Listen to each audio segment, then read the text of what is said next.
Good morning, my dear students. Today we are going to learn a very interesting chapter, and that is human environment interactions, the tropical and subtropical regions.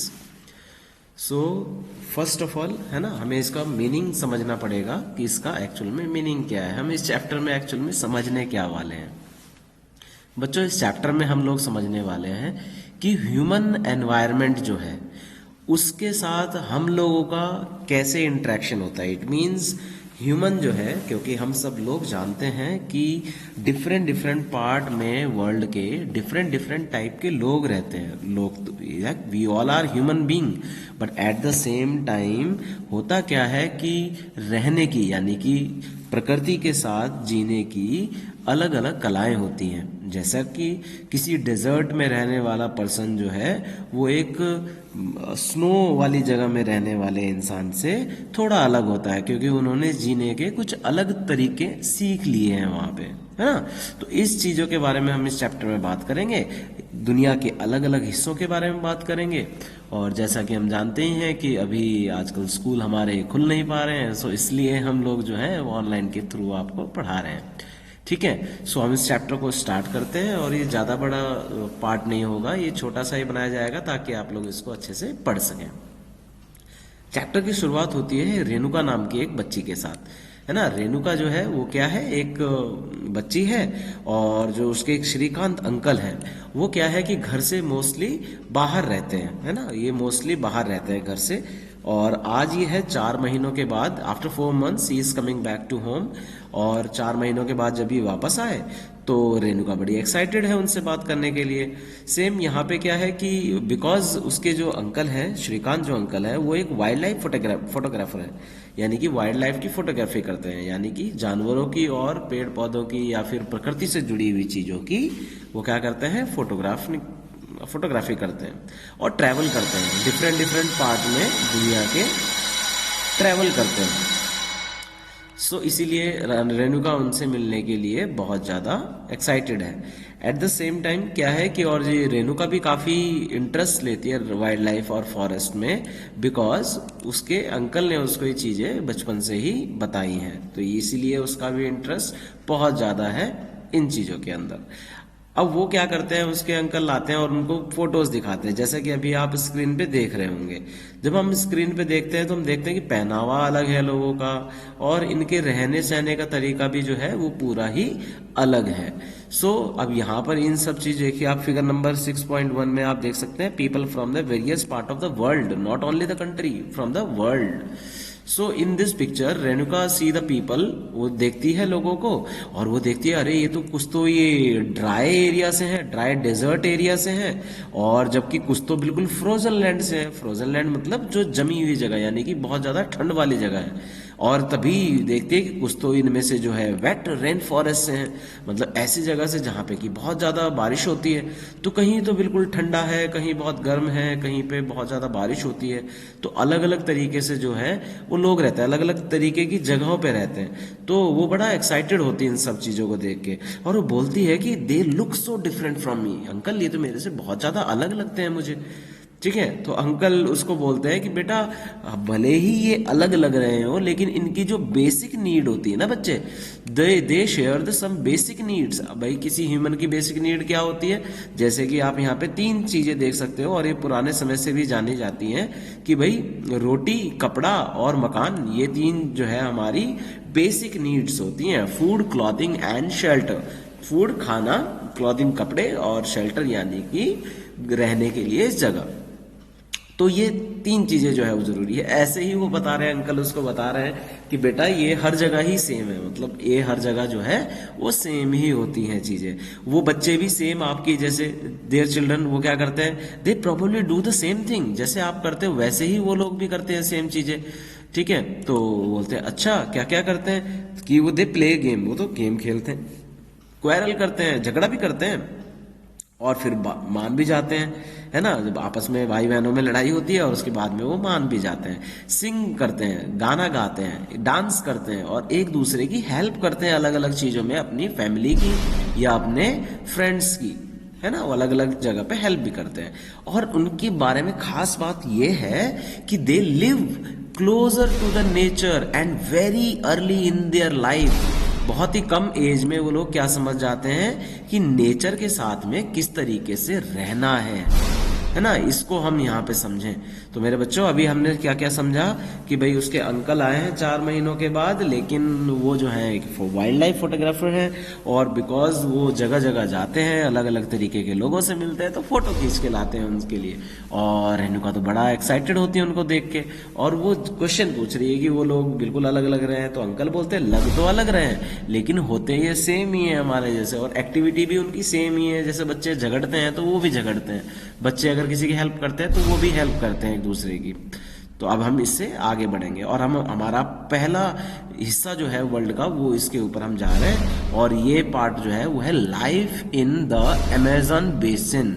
Amazon हम सब लोग जानते हैं कि Amazon जो है एक नदी है, और उस नदी के आसपास एक बहुत घना बड़ा और बहुत विस्तृत जंगल है, जिसको हम बोलते हैं अमेज़न फॉरेस्ट, है ना। तो हम उसके बारे में जानें कि उस अमेज़न फॉरेस्ट में लोग रहते कैसे हैं, उसमें लोग रहते कैसे हैं, कैसे वो अपना जीवन व्यतीत करते हैं, वहाँ का क्लाइमेट कैसा होता है, उसको हम जानेंगे। पर उससे पहले हम जानेंगे कि अमेज़न बेसिन एक्चुअल में है कहाँ, क्योंकि हमें तो अभी नहीं पता, मान लीजिए अभी नहीं पता। तो हम यह मैप देखने वाले हैं, और मैप में हम समझेंगे कि एक्चुअल में अमेज़न बेसिन पड़ता कहाँ पे है। तो जैसे कि अब यहाँ पे बता रहे हैं कि 6.2 फिगर में हम देखेंगे, अभी देखते हैं बस 6.2 फिगर भी देख लेते हैं, है ना, और उसमें हम समझेंगे कि है कहाँ। तो आप जैसे देखेंगे 6.2 जो फिगर है वो अपनी आप बुक में भी देखेंगे तो आपको वहाँ पे दिखाई देगा। मैं भी आपको यहाँ पे शो कर देता हूँ। तो ये जो साउथ अमेरिका है, आप यहाँ पे देख रहे होंगे साउथ अमेरिका, ये जो हमारा कॉन्टिनेंट है अमेज़न फॉरेस्ट, उसके जस्ट नॉर्थ में पड़ता है बच्चों, है ना। तो आप जब देख रहे होंगे इसमें अमेज़न बेसिन दिख रहा है, और बहुत सारी नदियाँ, ये जो नीली धाराएं जो दिख रही है ना, ये नदियाँ हैं। और ये जो नदियाँ हैं ये आपको दिख रही होंगी एक मेन नदी में मिलती हुई, ये आपकी अमेज़न नदी ही है, ठीक है। इसके अंदर ये क्या होता है, ये नदियाँ मिल जाती हैं। तो अब हम इसके बारे में पढ़ेंगे, पहले हम समझेंगे है कहाँ पे, है ना। तो आप जब देखोगे इसमें तो यहाँ पे आपको दिखेगा कि ये जो है ना, ये इक्वेटर के बहुत पास है। एक्चुअली ये इक्वेटर पे है। ये आप देखेंगे, ये 0 डिग्री लाइन दिख रही है आपको, ये 0 डिग्री लाइन हम यहाँ पे देख पा रहे होंगे आप।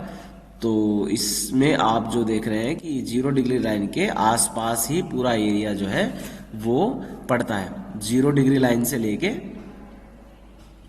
और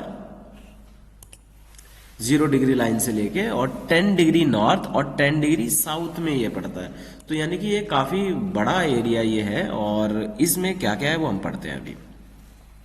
जी देखिए, तो ये इक्वेटर जो ये जो एरिया है ट्रॉपिकल रीजन के आसपास पड़ता है, इक्वेटर के क्लोज है, यानी कि बिटवीन 10 डिग्री नॉर्थ और 10 डिग्री ही साउथ के एरिया में आपका ये अमेज़न बेसिन या अमेज़न फॉरेस्ट या अमेज़न की नदी जहां पे बहती है वो एरिया है। So it is referred to the equatorial region. इसको क्या कहेंगे हम इसको कहेंगे इक्वेटरल रीजन, यानी कि भूमध्य एरिया, भूमध्य क्षेत्र बोलेंगे हम इसको। द रिवर अमेज़न फॉलोज, कहां से फ्लोज करती है, कहां से फ्लो करती है, थ्रू दिस रीजन, इसी रीजन के थ्रू फॉलो करती है। नोटिस, क्या नोटिस करना है, how it flows from the mountains to the west and the reach to the Atlantic Ocean to the east. देखो वेस्ट से बहती है और ईस्ट की तरफ आती है। वेस्ट किस साइड है, इस साइड है ना, ये इक्वाडोर की साइड है, इधर से बहती हुई और ये जाती है अटलांटिक ओशन में। क्या नाम है इस ओशन का, अटलांटिक ओशन। इन चीजों को आपको नोट करना है बेटा, कौन सी चीजों को, कि कितनी डिग्रीज के ऊपर ये, कितने लैटिट्यूड डिग्रीज के ऊपर ये है। तो 10 डिग्री साउथ, 10 डिग्री नॉर्थ इसके ऊपर है। इसके अलावा कौन से महासागर में या ओशन में जाके ये गिरती है, तो अटलांटिक ओशन में जाके गिरती है ना। ये आपको याद रखना है और ये नोट डाउन करना है इन चीजों को। यही चीजें एग्जाम में पूछी जाती हैं और जरूरी भी चीजें होती हैं, ठीक है। इसके अलावा क्या होता है कि the place where a water flows, जिस जगह से कोई रिवर बहती है उस जगह को क्या कहा जाता है, रिवर का माउथ कहा जाता है।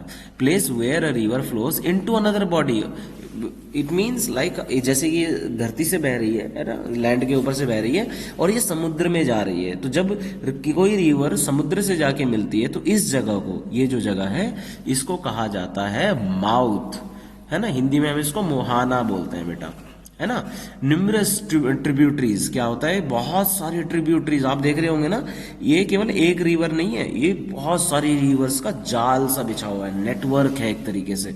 तो ये सारी रिवर मिलके एक्चुअली अमेजन बेसिन बनाती हैं। तो इतनी सारी रिवर्स जो है, हमारे देश में भी बहुत सारी रिवर्स है, जैसे गंगा है हमारे देश में, उसमें भी बहुत सारी रिवर जो है वो आपस में मिलती हैं और वही सारी रिवर मिलके एक गंगा बेसिन बनाती हैं। सेम यहाँ पे अमेजन रिवर के साथ में बहुत सारी ट्रिब्यूटरीज जुड़ रही हैं और ये सारी ट्रिब्यूटरीज जुड़ के क्या बनाती हैं, है ना, ये बनाती है Amazon basin. The river basin drains, है ना, पोर्शन ऑफ द, देखो कौन कौन से कंट्रीज में बहती है। अच्छा, कुछ रिवर ऐसी होती हैं जो कुछ राज्यों में बहती हैं, लेकिन जब आप देखेंगे अमेजन कितनी बड़ी रिवर है तो ये बहुत सारे देशों से होके बहती है।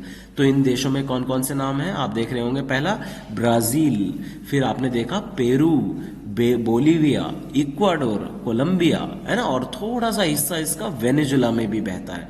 मैं आपको अभी शो कर देता हूँ कि ये आपको कहाँ पे दिखेगा। देखो अभी आप इसको मैप को समझना सीखें, है ना। इंडिया मैप तो आपने काफ़ी अच्छा सीखा है, अभी वर्ल्ड मैप भी आप समझेंगे।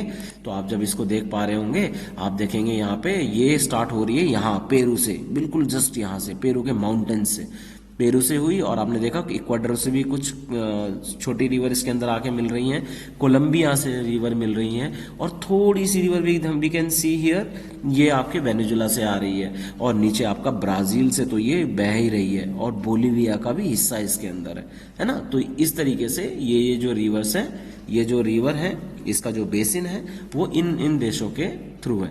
तो आप, ये आपके लिए होमवर्क है, आप लिखेंगे यहाँ पे द नेम, आप क्या नाम लिखेंगे यहाँ पे, name the countries of the basin through which the equator passes. देखो ये क्या कह रहा है कि जहां जहां से इक्वेटर पास हो रही है, एरिया आपकी इक्वेटर 0 डिग्री लाइन, तो इक्वाडोर से पास हो रही है, कोलंबिया से पास हो रही है, और फिर उसके बाद ब्राजील से पास हो रही है। तो इन कंट्रीज का भी नाम लिखेंगे।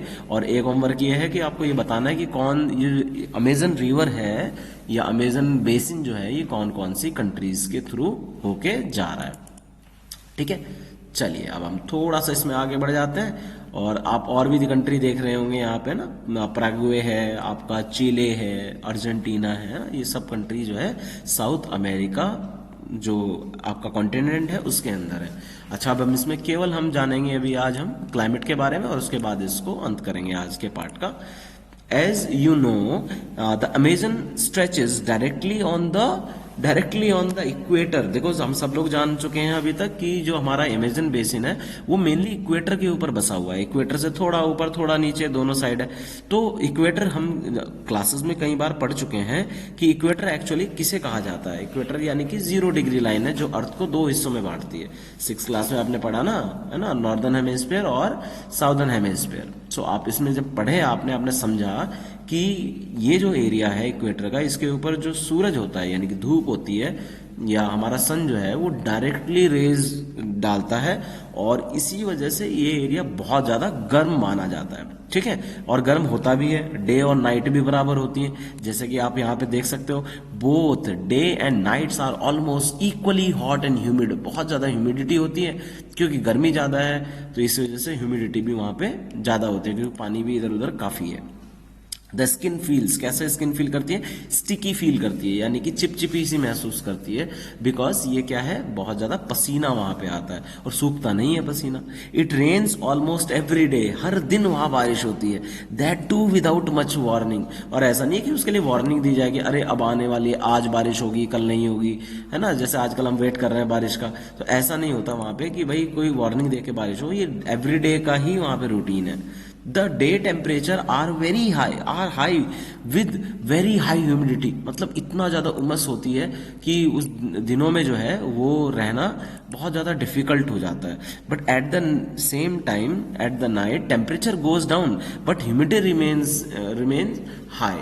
ह्यूमिडिटी जो है वो तो रहती ही है, उमस रहती ही है। सो यानी कि वहाँ रहना थोड़ा सा डिफिकल्ट है आउटसाइडर्स के लिए, लेकिन अमेजन में लोग रहते हैं, उस एरिया में लोग रहते हैं, तो उनके रहने का भी तरीका अलग है। तो बेटा हम इसमें जो अभी तक हमने समझा कि रेणुका ने क्या किया, रेणुका के अंकल क्या करते हैं, उन्होंने उनको क्या बताया, उसके बारे में हमने अभी समझा कि जो अमेजन बेसिन है वो कहाँ पे स्थित है और कौन कौन कौन से राज्य जो हैं यानी कि देश जो हैं उनके थ्रू वो बहती है, इक्वेटर के ऊपर कौन कौन से देश हैं, इक्वेटर कहाँ पे है, इसका एरिया कहाँ पे है। इसके अलावा हमने वहाँ के क्लाइमेट के बारे में पढ़ा कि वहाँ का क्लाइमेट कैसा है। ठीक है, तो अभी के लिए इतना ही बच्चों, और द नेक्स्ट पार्ट में जो है हम इससे आगे बढ़ेंगे। And eight the same time I wish that school will reopen और हमारा जो है टेम्परेचर थोड़ा थोड़ा बढ़ेगा और देन हम स्कूल में मिल पाएंगे, बिकॉज जैसी पढ़ाई स्कूल में हो सकती है वैसी ऑनलाइन नहीं हो सकती। बट मेरा ये प्रयास है कि मैं आपको यहाँ पे पढ़ाऊँ और आपको जो है इसके बारे में इंफॉर्मेशन दूँ। सो ज़्यादा से ज़्यादा बच्चों को, अगर आपके कुछ फ्रेंड्स हैं जिनको नहीं पता है कि ये ऑनलाइन लेक्चर आया है, तो आप उनको बताएंगे। ठीक है सर, चलिए, thank you so much and kindly read these all things and right the important points. Thank you so much.